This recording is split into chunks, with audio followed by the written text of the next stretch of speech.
Freedom Day at the Black Appalachian Coalition. Happy Juneteenth, y'all! We're celebrating Freedom Day at the Black Appalachian Coalition with another installment of our digital storytelling series, Our Black Stories. This month, in honor of Juneteenth, we're focusing on the story of Camp Nelson and what exactly this national treasure has to do with Freedom Day. Let's start by debunking a few myths. True or false? Juneteenth is a nationally recognized federal holiday.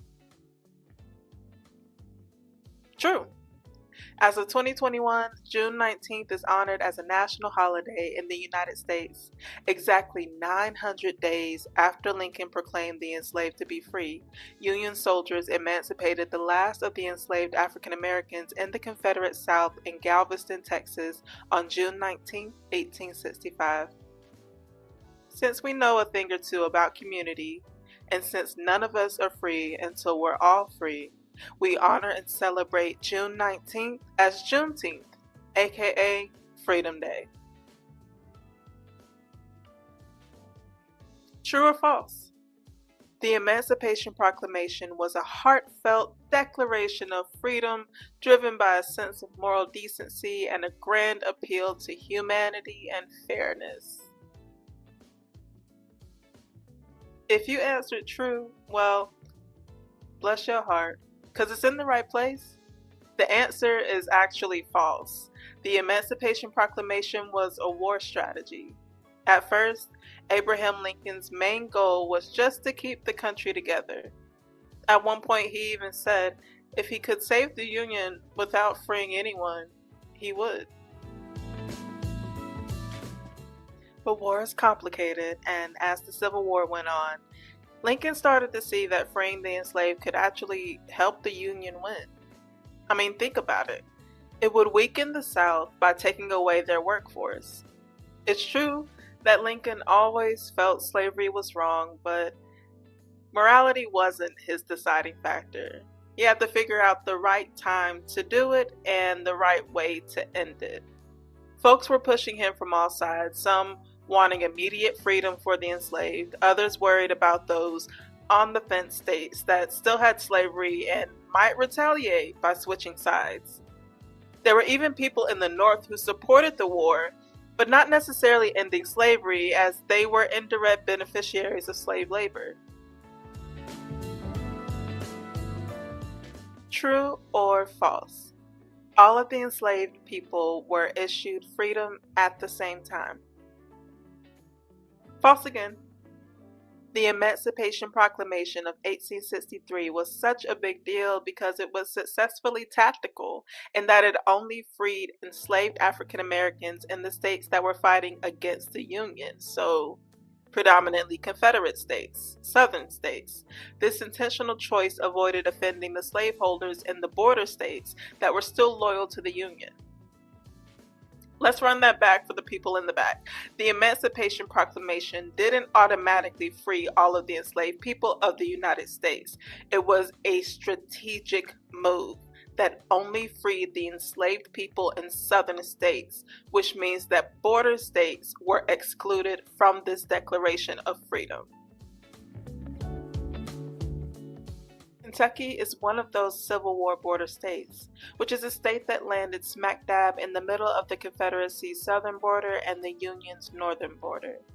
Towing such a complex political line meant that, at the start of the war, enslaved Kentuckians built the armory and forts that were originally Camp Nelson, Kentucky.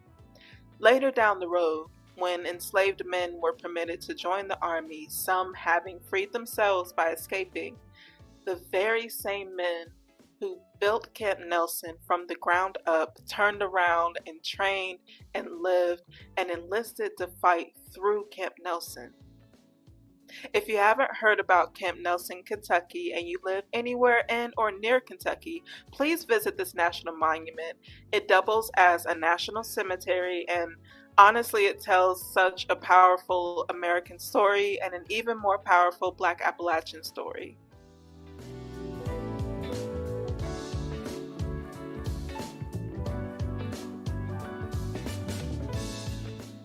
More than 23,000 African Americans from Kentucky served in the Union and were recruited and trained at Camp Nelson during the Civil War.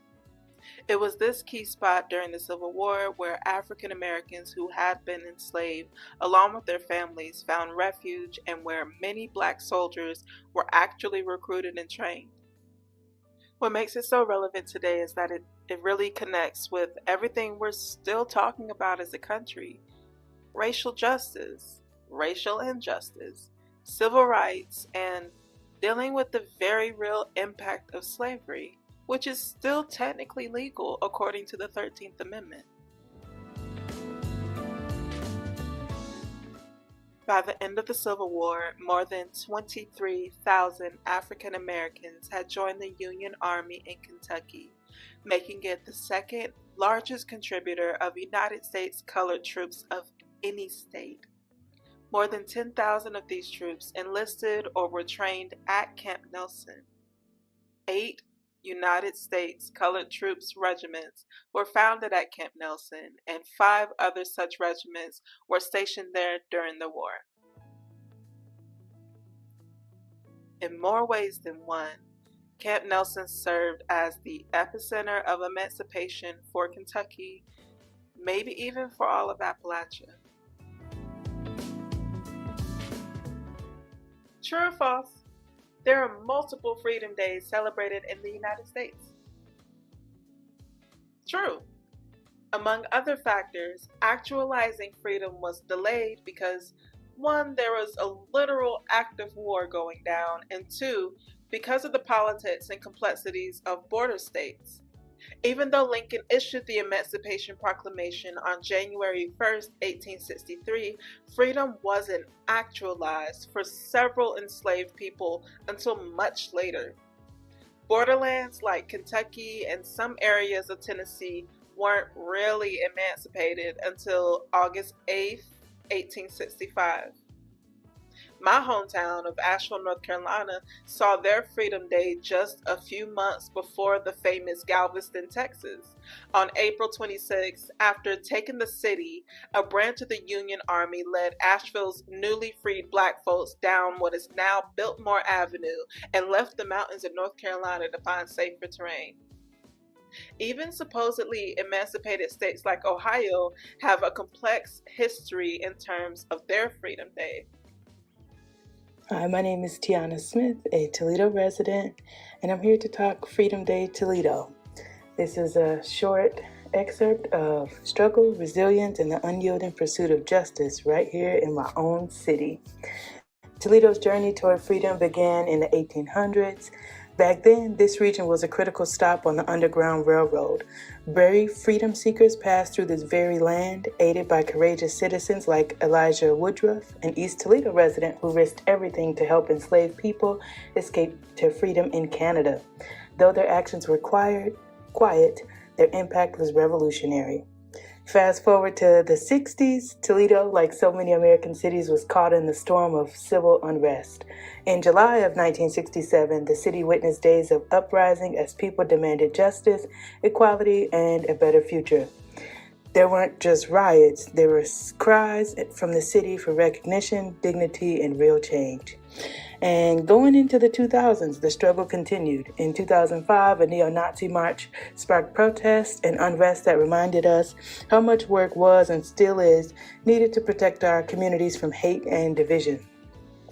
Today, or this month, as we celebrate Juneteenth, our Freedom Day, we choose to honor the triumphs as well. From the steps of government buildings to the stages of local festivals, Toledo now proudly raises the Pan-African flag and lifts up Black voices through art, music, education, and joy.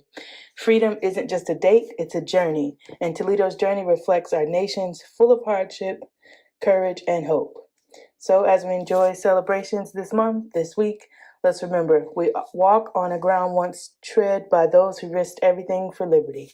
Let their stories guide us as we build a future where freedom belongs to all.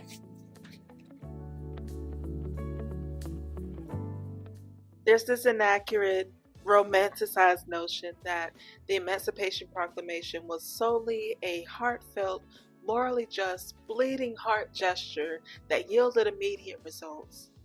It's as if our history books have forgotten to fact check the archives and primary sources, as though Lincoln waved a magic wand and said, "Be free," and everybody was magically free.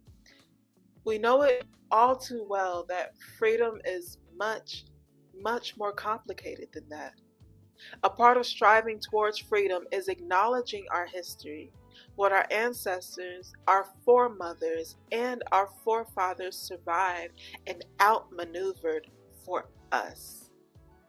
It's pushing back against the attempts to erase distinction from Black soldiers' tombstones. It's pushing back against making our complicated history easier to swallow. It's acknowledging where we've been with our whole chest so we can continue to move forward. This Juneteenth, do what you have to do for the sake of Jubilee. Be it eating something red to symbolize the bloodshed, gathering to celebrate life with your loved ones, or volunteering in your community. Be it learning a line dance, waving your Juneteenth or Pan-African flags, researching your hometown's emancipation, or simply resting and recovering. Celebrate Freedom Day in the ways that honor your truth. For more information about the Black Appalachian Coalition, visit our website, follow us on Facebook and Instagram, and subscribe to our YouTube channel to keep up with our latest Our Black Stories digital storytelling videos. For citations, sources, and additional readings, please check out the information in our show notes.